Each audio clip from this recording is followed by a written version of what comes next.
scandalous sneaking into your room like we're teenagers.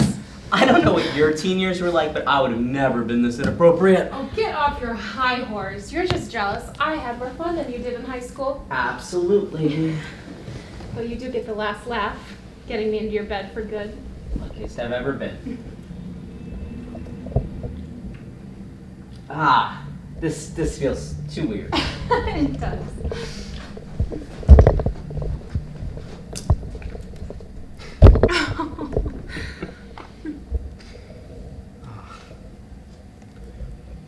I used to lay in this bed and look at these silly glow-in-the-dark stars that I had on the ceiling and wish that I could be anywhere else. I wanted to get out of this town, out of this family. I used to dream about what my life could be like, but I never imagined this, that one day I'd be back here. You're not back here. But I am, back in this town, back in this room. I think it's a good thing. Good? I'm back here on my own terms, mostly. Back here in my own body. And with you. I used to think that I would always be alone. That no one could ever love a freak like me. I used to think that this room was the only place that I could let my guard down. It's a miracle to be back in this room. To be back in this bed with you. You are a miracle to me. Having you here feels so right, even if it is weird. I wish I could have known you back then. I'm glad you didn't. Why? I didn't even know myself. I was so closed off, I wasn't able to be present with anyone. I was so trapped in my own head that I couldn't really be there for anyone. Hell, I would have tried to convert you.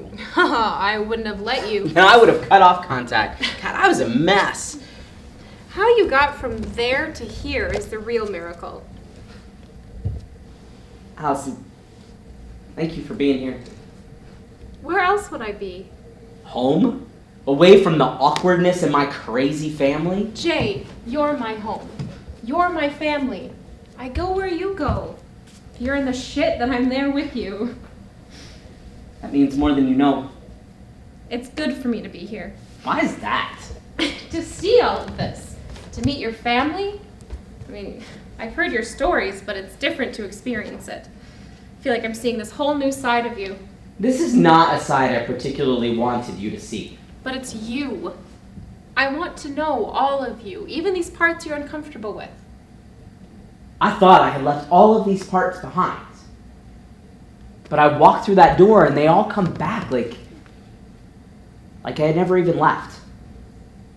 You know, I find myself becoming this person I was that I don't want to be anymore. And it's like I realize that all of these parts are still part of me and I don't know what to do with that. You know, you never told me the story of how you left. I never wanted to push, but I can't help wondering if it would help. I wasn't trying to shut you out. It's, leaving is one of the things that I am most ashamed of. It was my most cowardly act. Cowardly? How can you be ashamed of getting out? I was so scared. And I let the fear drive me. God, this is hard. You don't have to tell me. No, you're right. You should know. I should tell it. I want you to know. I knew I needed to tell my mother that I was trans and I didn't know how. I knew she was just going to lose her shit. I knew she wouldn't understand, and I'm not sure I even have the language to explain it to her. I was afraid that she was going to kick me out of the house. I was afraid that she was going to make it so that I couldn't see Emily anymore. And because I'm freaking out, I decided to write her a letter instead of talking to her face to face. I agonized over that damn letter. I wrote it and rewrote it, trying to find some way to make myself make sense to her, trying to find some way to give her a foothold into this new reality that I'm describing, but the words, they wouldn't come. I mean, how the hell do you explain gender identity to someone like that? Someone who believes so narrowly, Someone whose world is all about set binaries that cannot be changed. I mean, this is someone who still thinks that being gay is a choice and maybe also kind of caused by not having a good enough father. I mean, how the hell do you explain gender identity to someone like that? Someone who is so invested in seeing me as someone I wasn't. She so wanted a daughter. She told me over and over again how she just knew that God was going to give her a daughter. She'd only picked out one name. She did name me Jamie. I've always kind of wondered about that. Small blessings, I guess. She was so happy when I was born, and it just felt like from the moment I could make my own decisions, I was letting her down. I could never live up to this picture she had in her head of who I should be. Even when I was towing the line, even when I bought into her whole theology, hook, line, and sinker, there was still so much wrong with me. From my baseball caps and baggy jeans to my hatred of dresses and love of baseball, everything I did was a disappointment, and she made sure that I knew it. She wasn't trying to be mean, I don't think. She wasn't trying to put me in my place, but that's how it came across. You know, if I did something really well, I was told not to be prideful. If I showed how smart I was told not to be too big for my britches. It was this constant dance as I tried to show up as myself, and when I was continually being made to know that who I was showing up as wasn't right. And I could never seem to confront her. I just took it. Over and over, I just took it.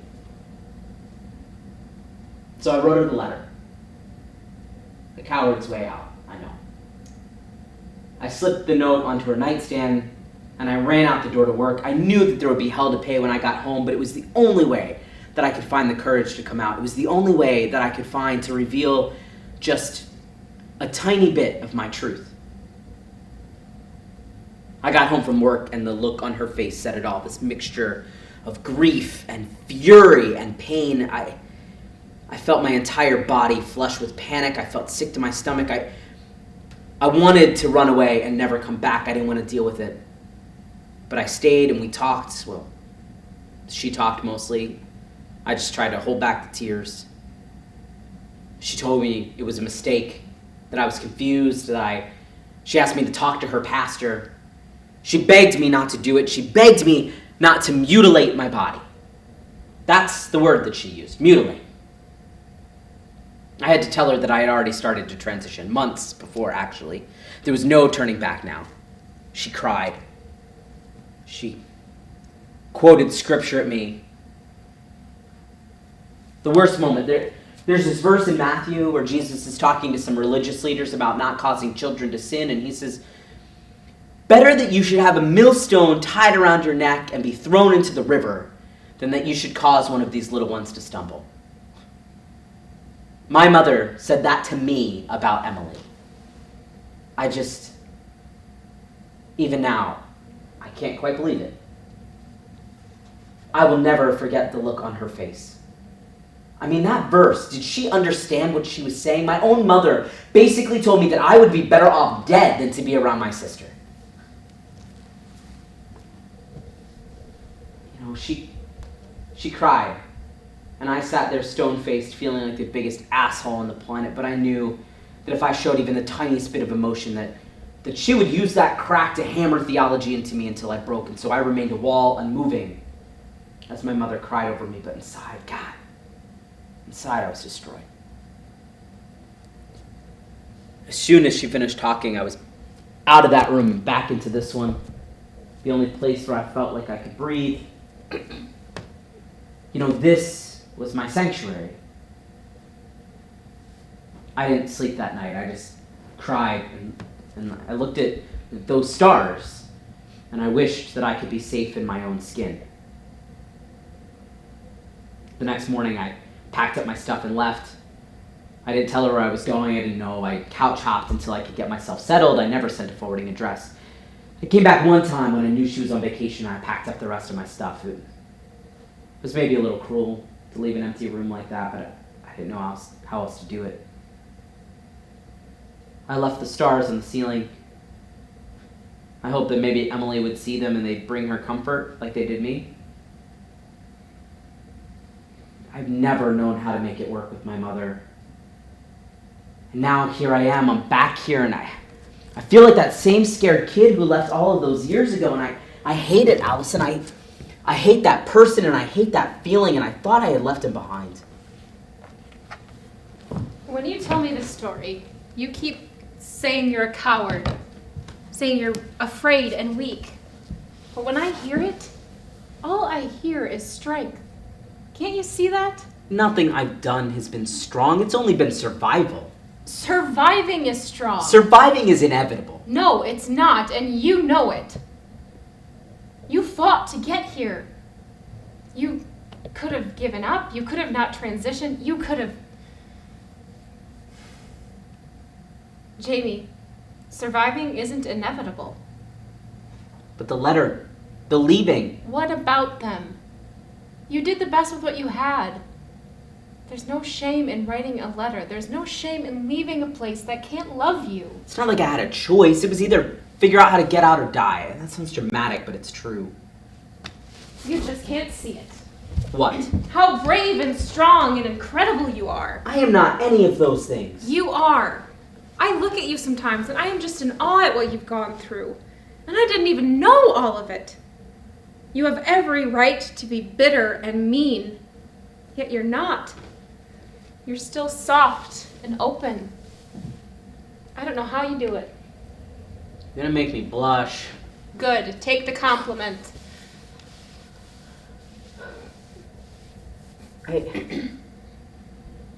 I feel like I failed Emily. God, I get it. But you were put into a situation where there was no right choice. If you had stayed, would it have mattered? Or would it have left you both miserable, both in pain? At least this way you can come back for her. You can be strong for her now. You can stand up for her now. You can't change those years, Jamie. You can't second guess your decisions. There's no going back, only moving ahead. I have so much shame. How can Emily ever forgive me? Have you asked her that? No? She's the only one who can answer that question, and you're the only one who can ask it. Do you still love me, even knowing these parts of my story? I don't love you in parts. I love you whole. And you are whole. I feel so broken. I know. But you're not. You're a miracle. You know, your mom talks all the time about Jesus' death. But that story, it's not about death. It's about resurrection. Resurrection is the whole point. And if ever there is an example of resurrection, it's you. You have the scars to prove it. And it's beautiful. Thank you for loving me. Come here, lay back.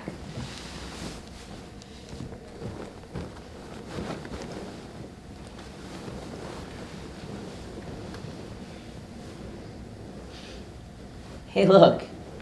The stars are still there. Make a wish.